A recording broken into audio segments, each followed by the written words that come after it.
Over the weekend, Syrian President Bashar al-Assad's government fell as rebel forces took Damascus. Assad is now in exile in Russia, as Israel is launching its own invasion into Syria. The fall of Assad has significant geopolitical ramifications for Europe and the Middle East, and as opponents of the State of Israel, it behooves us to examine how Syria's collapse benefits our enemies and what this will mean for Europe. The most immediate takeaway which we must recognize is that the collapse of Syria greatly strengthens Israel's stability as a country.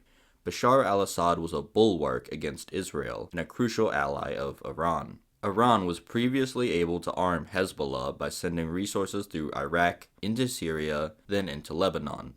Now, however, Syria is likely to remain fractured as different rebel factions each vie for power.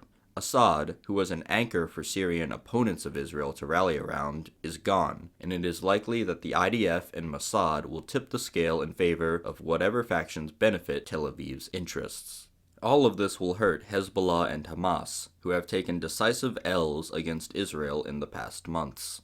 Iran is left more isolated than ever, and Israel is free to run roughshod over Gaza, the West Bank, Syria, and southern Lebanon. At the time of recording, Israel has made inroads into territory surrounding the Golan Heights, a strategically important piece of land which was illegally annexed in the Six-Day War, and has been airstriking Damascus as well. Here I would be remiss to not mention that the United States is also occupying Syrian territory along with Israel. This was a point of controversy during the first Trump administration, as Donald Trump was lied to by his generals about the status of U.S. troops in Syria. Donald Trump has announced that he wishes to withdraw U.S. personnel from the conflict zone, but given his failure to during the first term, combined with his unrelenting obedience to Israel, it is uncertain whether Trump will follow through on this pledge. Moving on to how this affects Europe, it must be said that in major European cities, the imported Syrian populations cheered and flew FSA flags, or flags of the rebels, after Assad's government fell. Infuriatingly, yet to no one's surprise, these Syrians have told news outlets that they do not plan to return to Syria, even though the Assad government is gone. They will continue to be an unwanted burden in places like Sweden and Germany, and wave flags flown by former al-Qaeda members, but they will not leave voluntarily. More worryingly, however, is how European leaders will react in the wake of Syria's fall.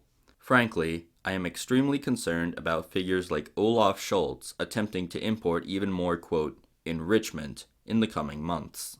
I certainly hope this has not come to fruition, but given the track record of people like Olaf Scholz, this fear has lingered in my mind since Syria's fall.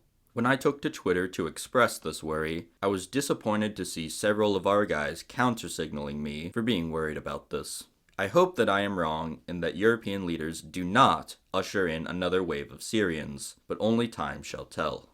So far, I recognize that all of this is very depressing, as it means more problems for Europe and represents a W for Israel. However, I do not wish to blackpill, and I see it necessary to mention perhaps the only silver lining from this disaster. I, of course, am talking about the negative reaction Ben Shapiro has gotten for his take on Syria's collapse. Recently, in one of his programs, Ben Shapiro was pontificating about how Bashar al-Assad being deposed was a good thing because it benefits his beloved Israel.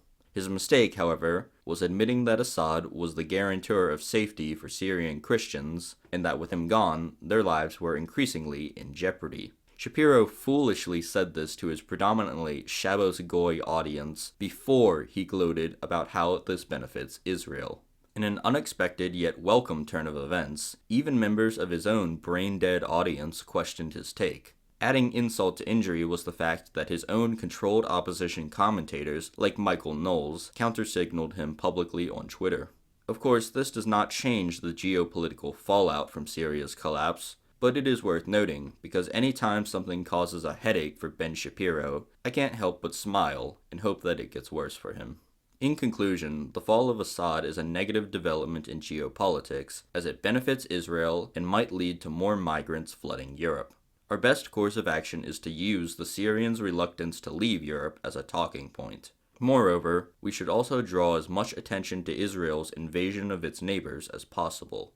We cannot sway what happens in the Middle East, but we can control what rhetoric we use in response to it, and the most prudent course of action on our parts is to badger the forces of Zionism in our countries and shape the political discourse to the best of our abilities.